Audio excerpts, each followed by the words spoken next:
कभी सोचा है कि खुद समय, टाइम, उस पे किसका कंट्रोल है? आज हम एक बहुत ही पावरफुल स्तोत्र, काल भैरव अष्टकम के रहस्यों को समझने की कोशिश करेंगे। ये गाथा है एक ऐसे देवता की जो समय, डर और आखिर में मुक्ति, इन सब के प्रतीक हैं।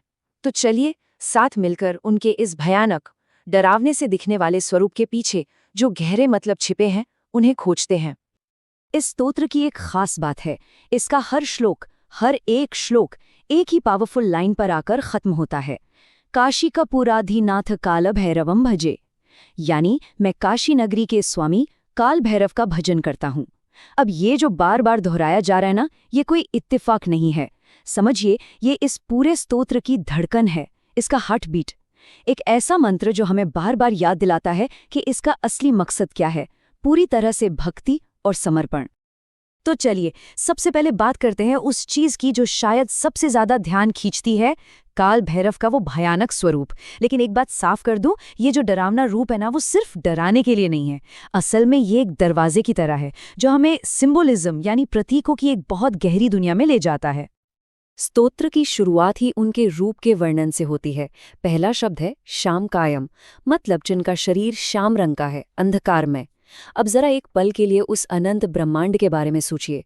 वो गहरा, अंतहीन अंधेरा जिसकी कोई सीमा नहीं। बस काल भैरव उसी अज्ञात, उसी अनंतता का स्वरूप है जो हमारी छोटी मोटी समझ से बिल्कुल परे है। अच्छा, अब जरा उनके हाथों पर ध्यान देते हैं। उनके हाथों में है त्रिशूल, दंड, पाश और टंक, यानी एक तरह की कुल्हाड़ी। पर ये सिर्फ लड़ाई के हथियार नहीं है, नहीं। हर एक शस्त्र का एक कॉस्मिक मतलब है। ये प्रतीक है सजा देने की शक्ति का, नेगेटिव एनर्जी को कंट्रोल करने की क्षमता का, और सबसे जरूरी, हमारे जो ये दुनियावी मोह माया के बंधन है ना, उन्हें काटने की ताकत का। और जरा गौर से देखिए, उनके शरीर पर सांप लिपटे हुए हैं, लेकिन खतरे की तरह नहीं, बल्कि गहनों की तरह। अब देखिए, सांप प्रतीक है कॉस्मिक एनर्जी के, हमारे सबसे गहरे डर के और टाइम के उस कभी न खत्म होने वाले चक्र के। तो जब काल भैरव उन्हें इस तरह अपने शरीर पर सजाते हैं, तो वो असल में ये दिखा रहे हैं कि जिन शक्तियों से हम सब डरते हैं, उन पर उनका पूरा कंट्रोल है। मतलब जो चीज हमारे लिए डर की वजह है, वो उनके लिए बस एक सजावट है। और अब आती है सबसे स्ट्राइकिंग, सबसे पावरफुल इमेज, उनके गले में पड़ी मुंडों की माला। देखिए, ये मौत का जश्न नहीं है, बिल्कुल नहीं। ये तो मौत पर जीत का ऐलान है।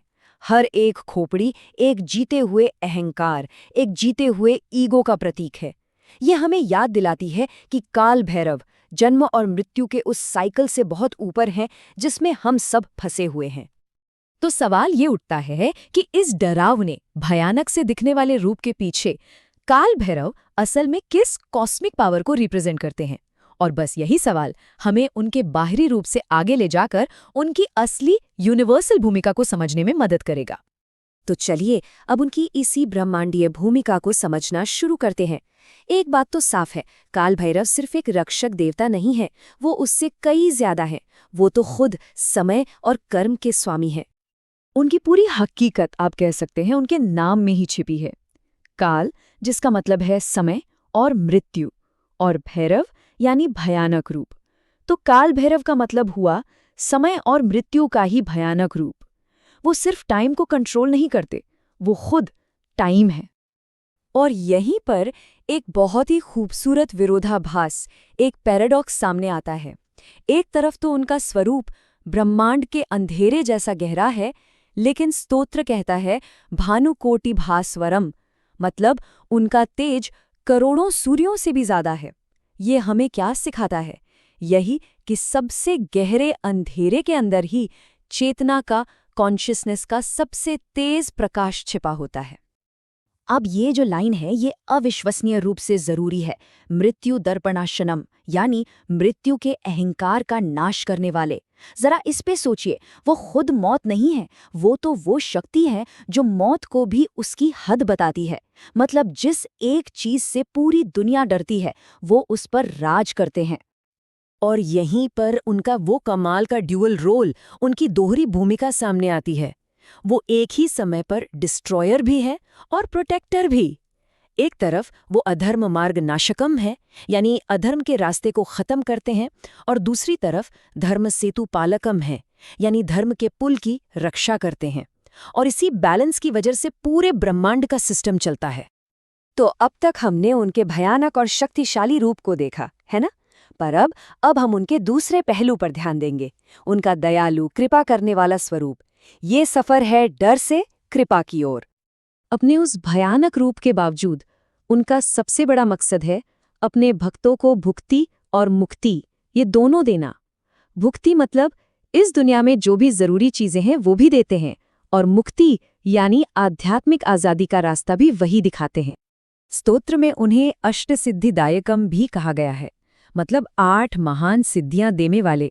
और ये कोई मामूली वरदान नहीं है, ये वो महान योगिक शक्तियां हैं जिनके बारे में हम सुनते हैं, जैसे कि एटम जितना छोटा हो जाना या पहाड़ जितना विशाल बन जाना। ये दिखाता है कि उनकी कृपा कितनी बड़ी हो सकती है। तो सवाल है, उनकी ये कृपा मिलती कैसे है? ये स्तोत्र एक तरह का ट्रांसफॉर्मेशन का रास्ता बताता है। पहला कदम, वो हमारे कर्मों के बंधन को काटते हैं, कर्म पाश मोचकम।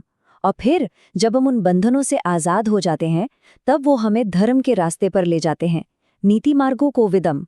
और यही वो एकमात्र रास्ता है जो आखिर में मुक्ति की ओर जाता है। और इसी के साथ हम इस विश्लेषण के आखिरी हिस्से पर आ गए हैं। यहाँ हम ये जानेंगे कि आखिर इस अष्टकम का पाठ करने का फल क्या मिलता है, इसका फायदा क्या है, जैसा कि आखिरी श्लोक में बताया गया है। ये जो आखिरी हिस्सा है, इसे कहते हैं फलश्रुति। इसमें बताया गया है कि इस स्तोत्र का पाठ इतना जरूरी क्यों है। कहा जाता है कि इसका पाठ करने से शोक, मोह, लालच और गुस्सा, ये सब खत्म हो जाते हैं। ये हमारे आध्यात्मिक पुण्य को बढ़ाता है, ये ज्ञान और मुक्ति पाने का एक जरिया बन जाता है। और आखिर में ये पाठ करने वाले को सीधे काल भैरव के चरणों तक ले जाता है। ये इस स्तोत्र का, आप कह सकते हैं, अल्टीमेट प्रॉमिस है। तो हम इस सफर को एक आखिरी सवाल के साथ खत्म करते हैं। खुद समय के स्वामी की पूजा करने का, उनकी उपासना करने का असल में मतलब क्या है?